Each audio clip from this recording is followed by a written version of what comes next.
केवलं ज्ञानमूर्तिं वातीतं गगनसदृशं तत्त्वमस्यादिलक्ष्यम् एकं नित्यं विमलमचलं सर्वधी साक्षीभूतं भावातीतं त्रिगुणरहितं सर्वं तन्नमामि।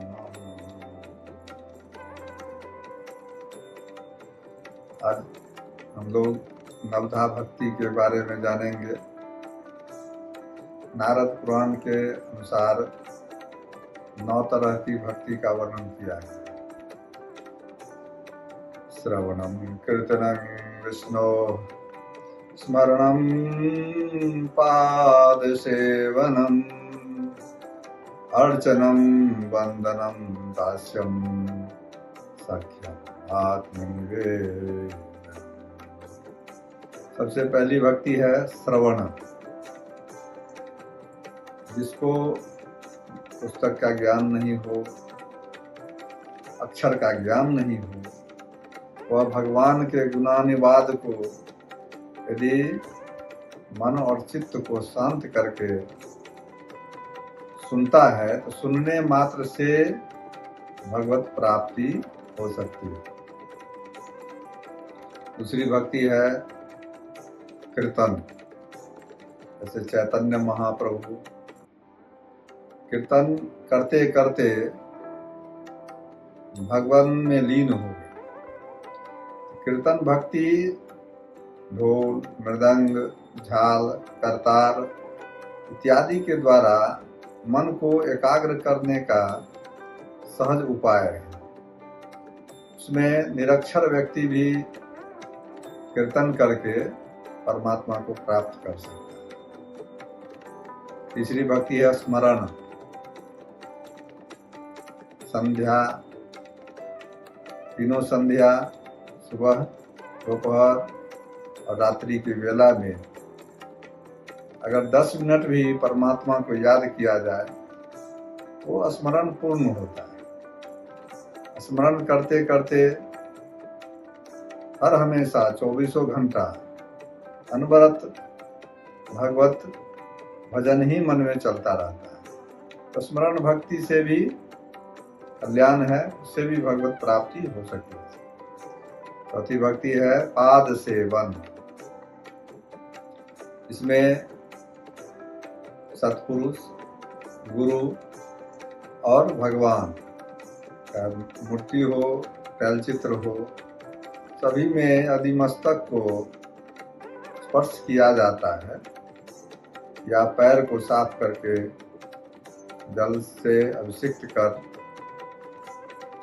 विभिन्न तरह के चंदनान गोरू ले करके लगा करके उसका दर्शन करने से पाद सेवन भक्ति पूर्ण होती है, उससे भी कल्याण है। इसके बाद है अर्चन। इसमें अक्षत, पुष्प, नाना प्रकार के गंध द्रव्य इत्यादि से गुरु वंदन, देव वंदन करने से अर्चन भक्ति पूर्ण होती है।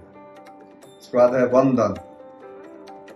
गीत गाना, भगवान को अपने भावों से, गीतों के द्वारा लय से सुनाना और यह अनुभव करना कि भगवान मेरे समक्ष है और मेरी आवाज को सुन रहे हैं, ये वंदन भक्ति पूर्ण हो। वंदन भक्ति से भी भगवत प्राप्ति हुई। इसके बाद है सख्य भक्ति। सख्य भक्ति में जैसे मीराबाई, मेरे तो गिरधर गोपाल दूसरो न कोई, जाके सिर मोर मुकुट मेरो पति सोई। वह भगवान को ही सखा मान ली।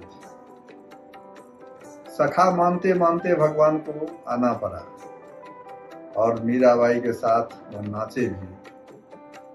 तो सख्य भक्ति से भी भगवत प्राप्ति हुई है। उसके बाद है दास्य भक्ति। दास्य में भगवान के सिवाय कुछ नहीं, अपने मान, अभिमान, सामर्थ्य को छोड़कर भगवत शरण होना। दासी मतलब क्या? जो भगवान की आज्ञा, गुरु आज्ञा हो, उसका ही सिर्फ पालन करना, यही दास्य भक्ति है। दास्य भक्ति करने से भी कल्याण होता है। इसके बाद है आत्मनिवेदन। इसमें है जो पूर्ण रूपेण से, तन से, मन से, जो सामर्थ्य है, सामर्थ्य से, धन से, पूर्ण रूपेण से भगवान की शरण में चला जाना। अंतिम भक्ति दास्य भक्ति है। दासी को कोई नहीं छोड़ता। दासिकता के बाद शरणागति, शरणागति को कोई नहीं छोड़ता। शरण में आने के बाद सब कुछ अपने आप पूर्ण हो जाता है। किसी के शरण में जाने से, भगवत शरण जाने से भगवान को उठाना पड़ता है, उनको खुद झुकना पड़ता है, झुक करके उठाना पड़ता है। भगवान को झुकाने का सर्वोत्तम साधन आत्मनिवेदन ही है।